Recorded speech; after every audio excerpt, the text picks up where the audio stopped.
Attention, si vous comptez utiliser votre voiture ou votre moto prochainement, écoutez attentivement le message qui va suivre. Il contient des informations que vous devez absolument connaître avant de prendre la route. En ce moment même, les fabricants de radars et les pouvoirs publics sont en train de mettre en place, main dans la main, un système pour s'assurer que chacun de vos petits excès de vitesse vous sera sanctionné et pour que vous passiez à la caisse, systématiquement, sans aucune échappatoire. Peut-être avez-vous déjà entendu parler des radars mobiles embarqués dans des voitures banalisées de marque Peugeot, Dacia et Renault. Il s'agit de ces voitures radars qui se fondent dans la circulation et qui peuvent flasher en roulant jusqu'à 9 véhicules à la minute autour d'elles, sur plusieurs fils. Quand vous êtes devant la voiture, quand vous la doublez, ou même quand vous la croisez. C'est une véritable arme de contravention massive. Et pour la rentabiliser au maximum, il est désormais question de payer des chauffeurs privés pour faire rouler ces voitures radars toute la journée, sur toutes les routes, pour piéger un maximum de conducteurs. C'est le jackpot assuré. Radar caché sous la plaque d'immatriculation, appareil photo derrière le pare-brise. 383 voitures de ce type circulent en France. À l'intérieur, 2 policiers ou 2 gendarmes font fonctionner l'appareil. L'un conduit, l'autre programme les limites de vitesse en fonction de la route empruntée. À l'automne prochain, ce type de contrôle sera sous-traité. Un chauffeur privé sera au volant. Il sera seul, l'appareil va tout gérer. Les limites de vitesse seront fixées par géolocalisation. Le radar va relever les infractions de manière autonome.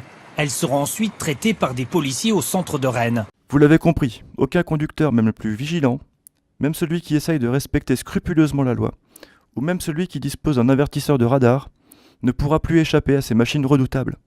Il n'y a pas une seule bonne raison de les laisser faire. Je vais vous expliquer pourquoi dans quelques instants. Mais avant, sachez qu'il ne nous reste que quelques semaines pour faire barrage à cette armada de voitures radars conduites par des chauffeurs privés. Nous allons avoir besoin de la participation de chaque conducteur pour organiser un grand mouvement de résistance à cette nouvelle attaque de grande ampleur sur nos permis de conduire et nos porte-monnaies. Je sais que beaucoup de gens penseront qu'en faisant rouler les voitures flasheuses partout sur la route avec des chauffeurs privés, nos dirigeants ont à cœur de nous protéger, d'assurer notre sécurité. C'est compréhensible. Qui pourrait imaginer les enjeux financiers colossaux qui se cachent derrière cette mesure? Et quand je dis colossaux, je n'exagère pas, voyez plutôt. Avec la privatisation, ils ont prévu de faire rouler les voitures radars 8 heures par jour, contre 1 heure maximum actuellement, avec comme objectif de passer de 1,5 million à 12 millions de PV.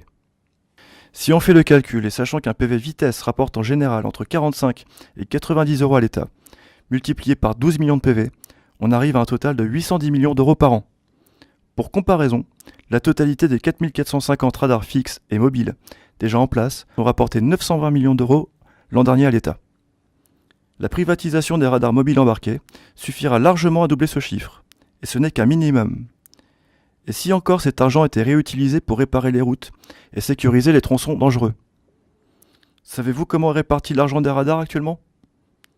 Seulement 8% de l'argent ponctionné par les radars est directement investi dans l'entretien et l'aménagement de nouvelles infrastructures routières. La grosse majorité du pactole part dans les caisses de l'État ou des grandes entreprises qui fournissent et entretiennent les radars. La sécurité des gens sur la route, elle, passe largement derrière.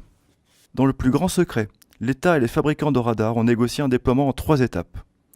Première étape, phase de test des voitures radars avec chauffeur en Normandie, en cours actuellement. Deuxième étape, déploiement à grande échelle sur tout le territoire, dès le mois de septembre, avec 380 voitures. Troisième étape, mise en place de 60 voitures supplémentaires pour grossir cette armada dans les mois qui suivent, pour quadriller un maximum de portions de route et piéger un maximum de conducteurs. Et qui sait ce qui nous prépare encore derrière? L'appel d'offres n'est même pas public. Si les conducteurs ne se mobilisent pas très rapidement pour bloquer ce projet monstrueux, des centaines et des centaines de voitures radars banalisées, avec chauffeurs, sillonneront les routes en permanence dès le retour des vacances en flashant, ni vu ni connu, tous les conducteurs qui auront eu le malheur d'avoir levé les yeux quelques secondes de leur compteur. Vous n'aurez plus un seul instant de répit. Vous devrez surveiller à tout moment votre vitesse. Qui sait, chaque véhicule que vous croiserez ou que vous suivrez sera peut-être un radar sur roue.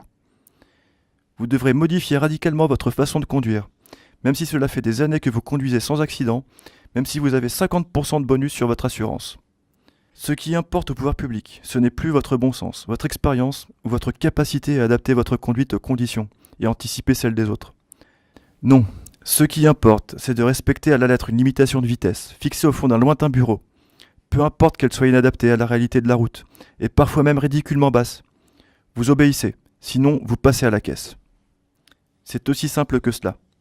Est-ce vraiment comme ça qu'on envisage la conduite de demain? Est-ce qu'on veut d'un pays où des machines espions contrôlent nos moindres faits et gestes? Un pays où chacun doit se méfier de tous les autres autour de lui? Lequel des conducteurs autour de vous, habillés en bon père de famille, sera peut-être le mouchard, le délateur zélé de vos inévitables petits dépassements de vitesse? Est-il acceptable qu'on paye des chauffeurs privés pour se promener toute la journée dans le flot de la circulation, avec des radars planqués dans des voitures de monsieur tout-le-monde, pour faire du chiffre sur les routes et verbaliser à la chaîne les honnêtes citoyens? C'est ça la sécurité routière? Avec la privatisation des radars mobiles embarqués, les autorités sont allées vraiment trop loin. Il n'est plus question de sécurité, mais d'un racket pur et simple des conducteurs, organisé en ce moment même, dans le plus grand secret. D'ailleurs, tout est prévu pour vous faire payer au plus vite. Une fois l'infraction relevée par le radar ambulant, votre numéro de plaque d'immatriculation est envoyé directement par la machine au centre de traitement des infractions à Rennes, où le PV sera automatiquement dressé, mis sous pli et envoyé dans votre boîte aux lettres. Il ne vous restera plus qu'à payer, car comment voulez-vous contester une infraction dont vous ne vous êtes même pas rendu compte?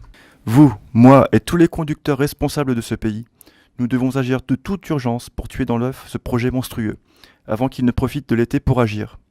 C'est pourquoi je vous demande de signer dès maintenant votre pétition au ministre de l'Intérieur et de transférer cette vidéo à un maximum de personnes autour de vous pour qu'elles prennent connaissance du danger qui les attend au retour des vacances. Pour contrer cet escadron de voitures radar avec chauffeur, nous devons à tout prix faire deux choses essentielles. Premièrement, faire connaître auprès du plus grand nombre de Français le scandaleux business qui se cache derrière la privatisation des radars mobiles embarqués.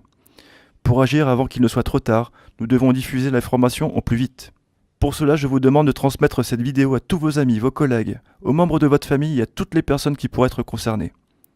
Deuxièmement, remettre la pétition que vous pouvez signer en cliquant ci-dessous au ministre de l'Intérieur Gérard Collomb, avec les noms de 100 000, 200 000, 500 000 Français, lui demandant de stopper le projet de déploiement partout en France de ces voitures radars avec chauffeur privé. Croyez-moi, si nous sommes assez nombreux, il sera attentif à notre colère. Il hérite du dossier sans avoir décidé de quoi que ce soit. Alors, si nous sommes des centaines de milliers à clamer notre colère, nous pouvons le convaincre de ne pas